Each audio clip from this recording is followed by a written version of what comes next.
Assalamualaikum warahmatullahi wabarakatuh. Pada pertemuan kali ini kita akan membahas lanjutan materi dari teknologi informasi dan komunikasi atau informatika. Pada video ini kita akan membahas mengenai manfaat teknologi informasi dan komunikasi atau TIK dalam kehidupan kita, yang insya Allah nanti pada video berikutnya kita akan bahas mengenai penyalahgunaan teknologi informasi dan komunikasi. Kita masuk pada manfaat dari teknologi informasi dan komunikasi atau TIK dalam kehidupan kita. Tujuannya agar kita memahami bagaimana dan apa saja implementasi atau penerapan perangkat teknologi informasi dan komunikasi dalam berbagai sektor kehidupan. Nah, diantaranya dengan aktivitas pengambilan, penyimpanan, pengolahan, dan pengiriman data.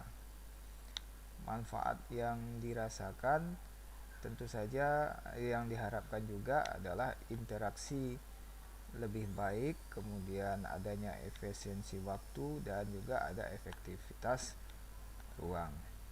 Nah, pemanfaatan TIK ini biasanya menggunakan istilah-istilah yang diawali dengan huruf E atau elektronik.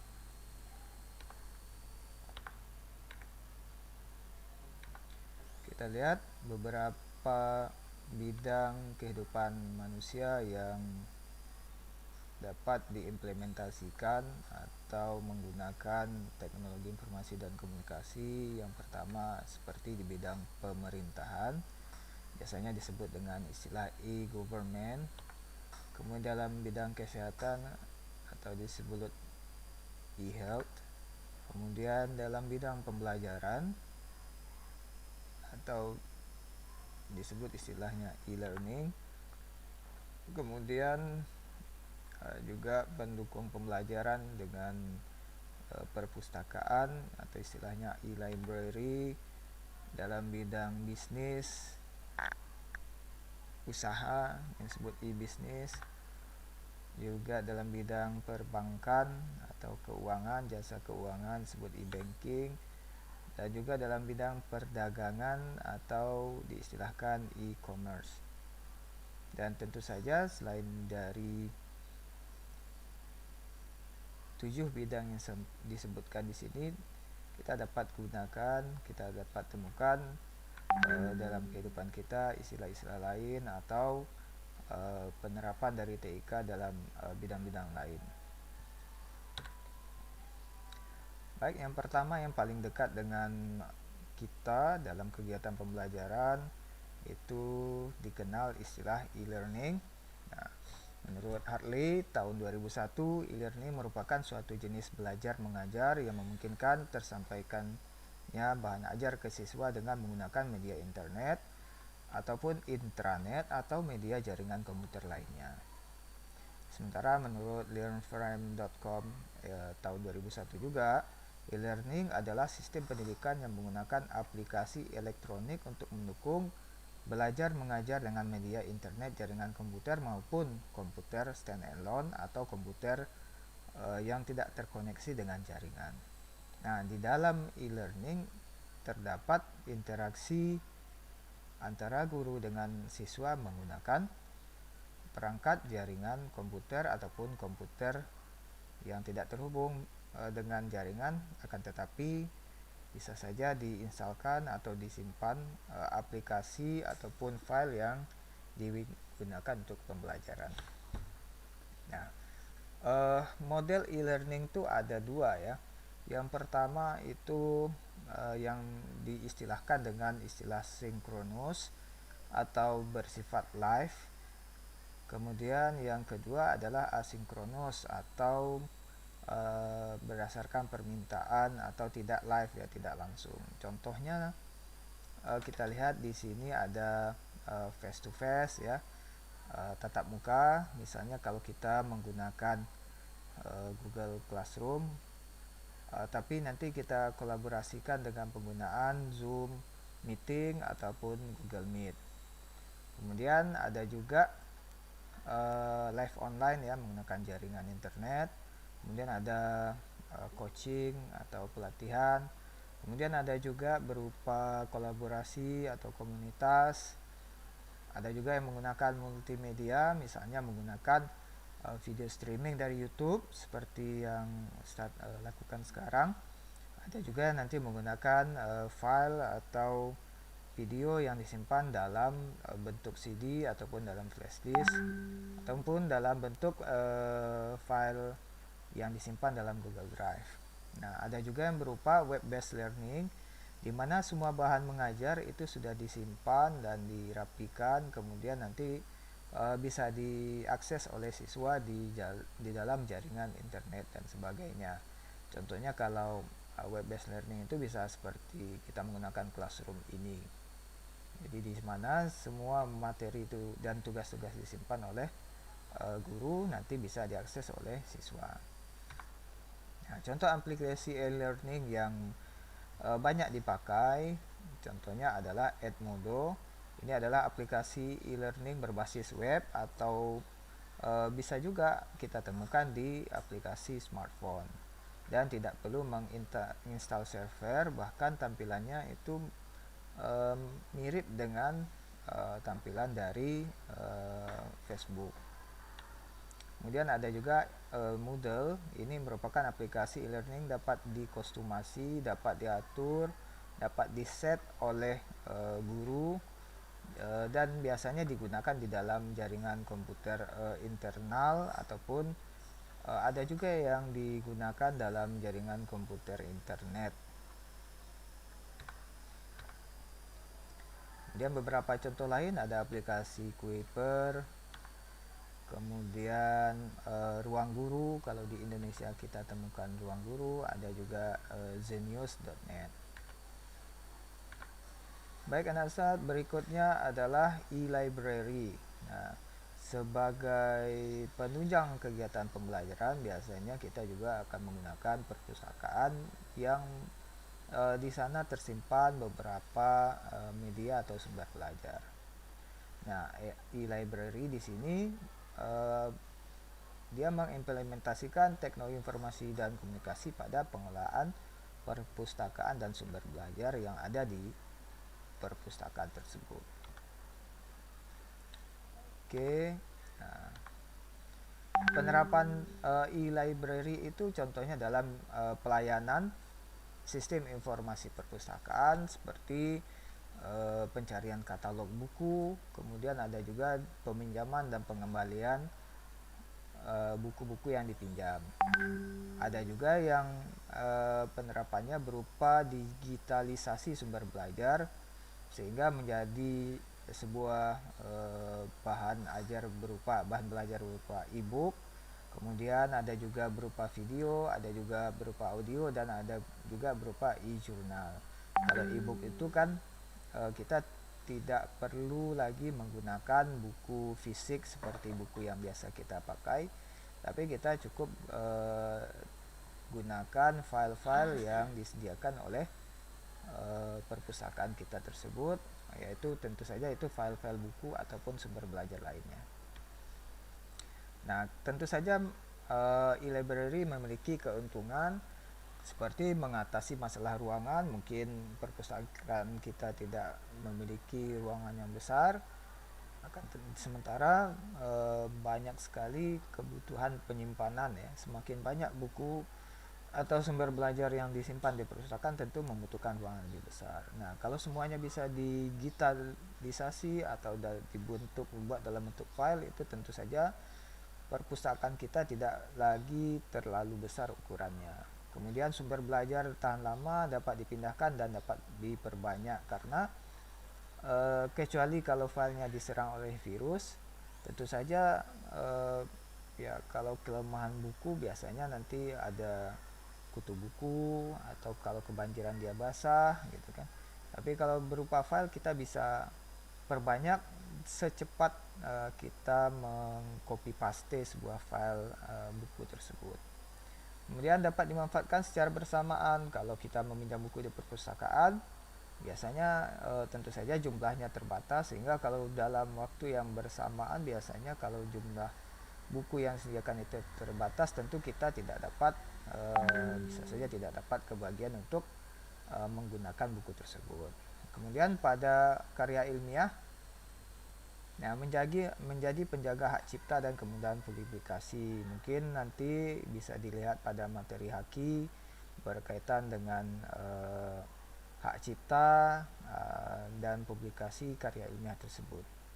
Tentu saja keuntungan berikutnya, pengelolaan bukunya lebih teratur ya, karena tinggal misalnya kalau dalam bentuk pengaturan penempatan buku-buku perpustakaan itu lebih mudah karena semuanya sudah diatur.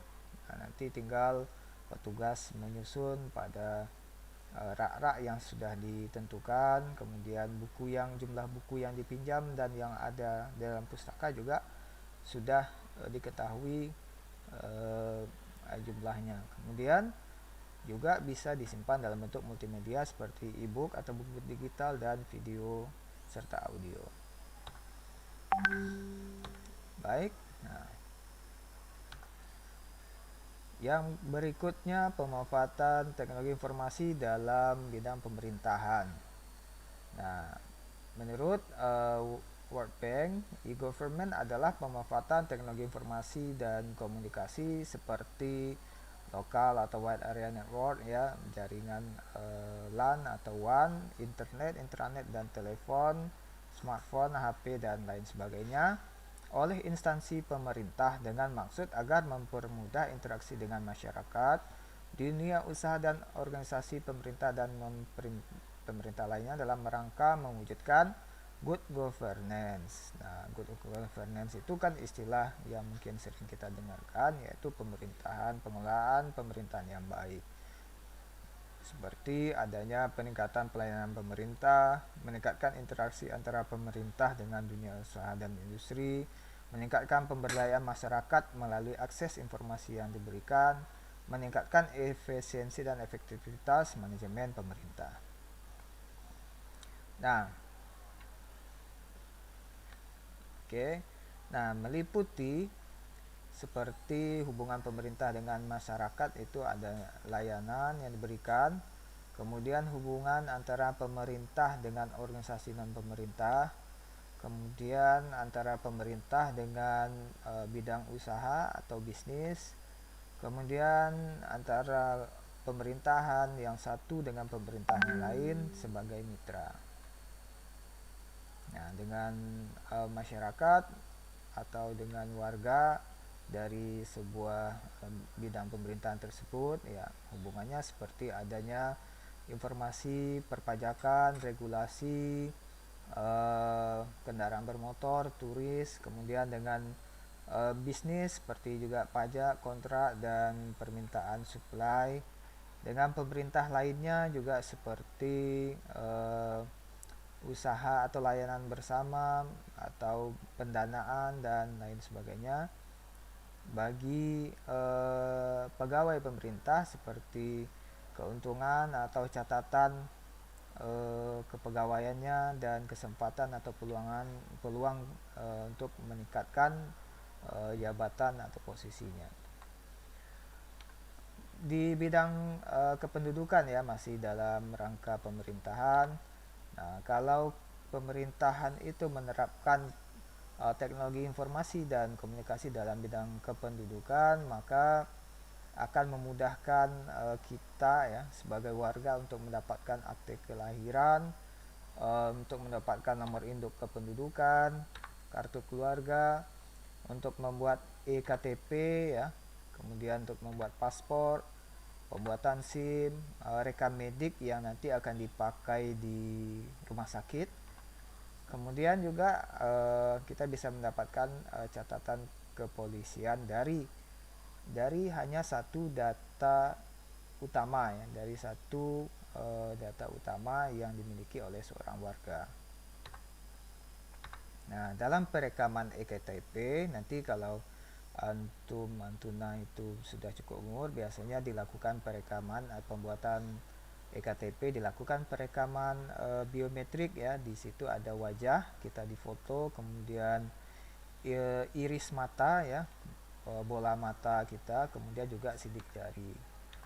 Kemudian data tersebut disimpan di dalam database dan dicetak sebuah kartu atau kartu tanda penduduk yang kita di Indonesia istilahkan eKTP. Nah, di dalam kartu tersebut ada chip AirFit. Silakan nanti dilihat juga di materi perangkat keras, perangkat input, di situ juga ada pernah disampaikan mengenai AirFit ini. Nah, kemudian dari data yang disimpan dalam AirFit itu bisa dibaca dengan mesin pembaca eKTP dan verifikasi sidik jari yang dimiliki oleh instansi pemerintah, di mana kita ingin mendapatkan layanan-layanan berkaitan dengan kependudukan. Ya, begitu juga di pembuatan SIM pada instansi kepolisian juga dilakukan perekaman data. Ya, ada foto kita, kemudian sidik jari dan tanda tangan, dan nanti data tersebut akan dikoneksikan, dihubungkan dengan data kependudukan yang ada di dinas catatan sipil dan kependudukan yang ada di kabupaten atau kota yang di kota kita domisili gitu.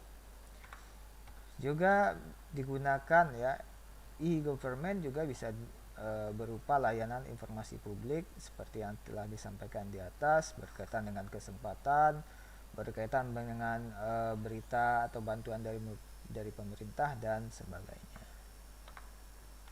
Baik, berikutnya Ustadz, di bidang kesehatan ada istilah e-health ya, merupakan pemanfaatan teknologi informasi dan komunikasi yang aman dan efektif dalam mendukung kesehatan dan bidang yang berkaitan dengan kesehatan. Menurut WHO itu termasuk layanan healthcare atau layanan kesehatan, kemudian pengawasan kesehatan, literatur kesehatan, pendidikan, riset, dan pengetahuan kesehatan. Ini menurut WHO di tahun 2005. Contoh penerapan yang mungkin dan telah ada di rumah sakit yaitu yang berkaitan dengan kesehatan adalah sistem informasi di rumah sakit. Ya, pendaftaran bisa dilakukan secara online untuk pasien yang ingin mendapatkan layanan kesehatan. Bisa juga melalui SMS, kemudian mendapatkan nomor antrian.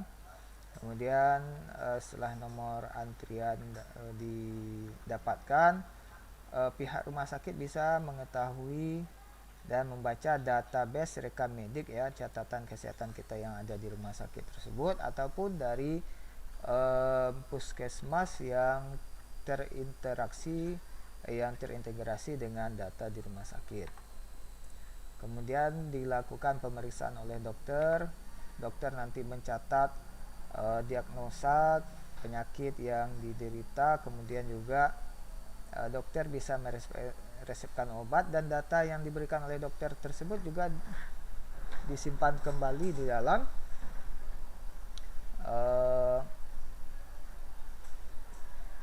dalam database rekam medik yang ada di rumah sakit tersebut. Nah, sementara obat yang dibuat oleh dokter tersebut, nah itu berupa resep, itu bisa didapatkan secara online, dikirimkan melalui jaringan komputer rumah sakit langsung kepada bidang farmasi atau apotek di rumah sakit. Nah, oke. Begitu juga teknologi informasi dan komunikasi bisa juga digunakan untuk pelayanan pemeriksaan kesehatan. Nah, seperti kita ketahui bahwasanya sekarang sudah banyak sekali sensor-sensor elektronik yang bisa mensensor atau memeriksa kondisi-kondisi yang ada dalam tubuh kita. Contohnya ada sensor denyut jantung dan oksigen, ya. Ada juga sensor suhu tubuh, kemudian ada sensor aliran udara, ya. Kemudian bisa ada juga sensor EKG untuk memeriksa jantung.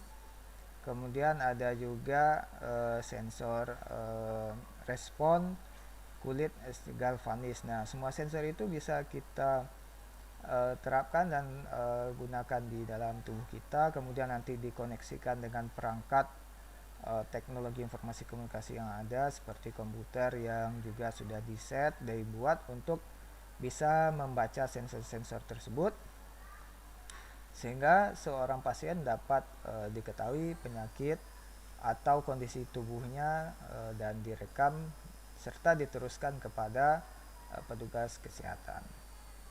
Nah, antum dan antuna juga nanti akan bisa lihat di rumah sakit atau di puskesmas apa-apa saja perangkat-perangkat teknologi yang sudah dimiliki oleh puskesmas dan rumah sakit yang kita datangi. Nah, berikutnya Ustaz, berkaitan dengan perdagangan atau istilahnya e-commerce ya, merupakan penerapan teknologi informasi dan komunikasi dalam kegiatan perdagangan ya, seperti penjualan, pembelian, transfer atau pertukaran produk, jasa atau informasi melalui jaringan komputer, termasuk di sini adalah internet.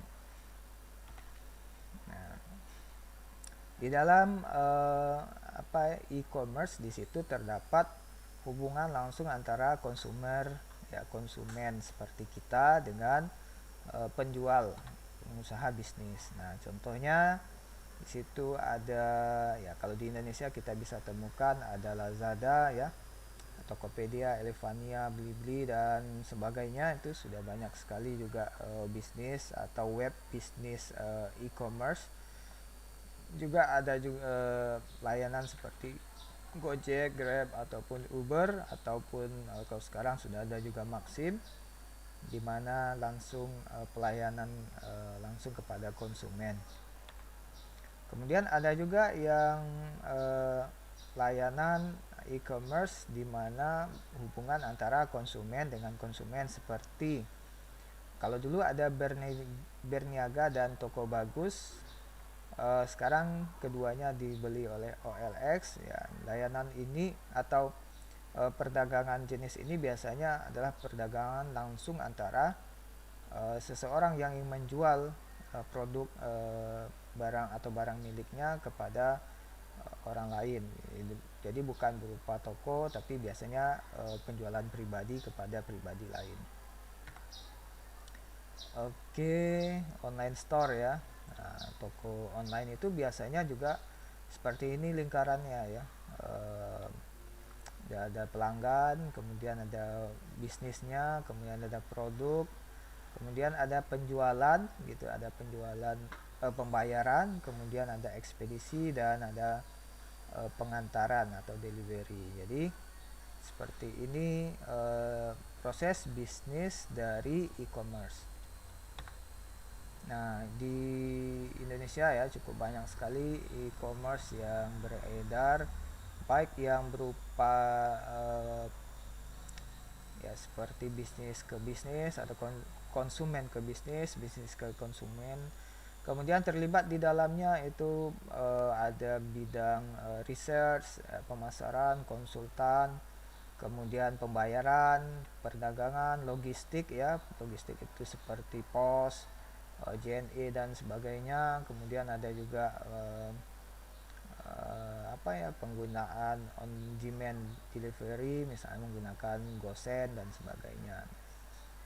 Jadi sebuah bisnis e-commerce itu bukan sesuatu yang sederhana seperti dalam bayangan kita. Ternyata bisnis ini adalah bisnis yang termasuk yang paling banyak melibatkan banyak usaha, banyak orang. Oke, di Indonesia sendiri menurut data di tahun 2011 gitu ya. Nah, Indonesia merupakan ya kalau disebut pasar komersial yang paling besar, karena pengguna Facebook merupakan nomor 2 di seluruh Indonesia, kemudian Twitter nomor 4 di seluruh Indonesia, kemudian pengguna mobile internet terbesar di Indonesia, di dunia gitu ya. Dan biasanya dan ini merupakan prospek bisnis yang menjanjikan. Jadi bisnis e-commerce itu kalau pasarnya adalah Indonesia itu sangat menjanjikan sekali. Oke, berikutnya e-business ya. Nah, perbedaan dengan e-commerce tadi, kalau e-commerce itu memang fokusnya hanya pada penjualan sebuah objek atau barang, sementara kalau e-business itu lebih luas karena berkaitan dengan pelayanan customer, membangun relasi bisnis, mengelola pabrik, mengelola karyawan, membangun sistem transaksi elektronik dan sebagainya. Jadi merupakan kegiatan yang lebih lengkap daripada e-commerce biasa. Oke, ini perbedaan e-business dan e-commerce. Nah, ya, keduanya memang sama-sama menggunakan dan memanfaatkan teknologi informasi dan komunikasi. Perbedaannya adalah kalau e-commerce memang feedbacknya atau umpan balik yang didapatkan adalah uang gitu ya, atau money oriented. Sementara kalau e-business tentu saja pengelolaan bisnisnya lebih baik dan lebih terpadu.